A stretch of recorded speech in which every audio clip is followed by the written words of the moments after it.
Gita বড়বাবুকে phone করে জানায় যে পাহাড়ে আমার কিন্তু বেশ ভয়ই লাগছে, আমার মনে হচ্ছে আমার পিছনে কেউ লুকিয়ে রয়েছে। বড়বাবু আশ্বস্ত করে জানায় গীতাকে কোনো ভয় নেই, আমি ওখানকার লোকাল পুলিশ থানাকে বলে দিচ্ছি। আপনি দেখছেন বিনি পয়সায় বিনোদন।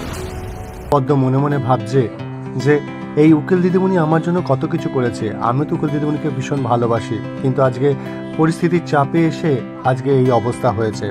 সেই সময় কৃপান এসে পদ্মকে ঘরে নিয়ে চলে যায়। এদিকে গুন্ডারা ফোন করে কাব্যাকে জানায় পাহাড়ে কিন্তু গীতা এলএলবি এসছে।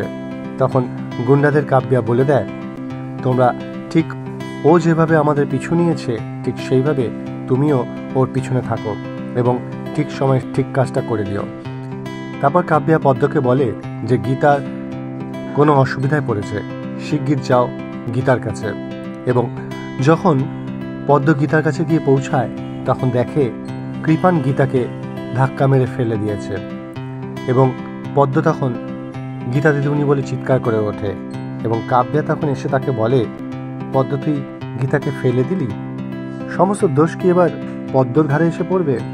সমস্ত খবর জানতে দেখতে থাকুন বিনি পয়সার বিনোদন।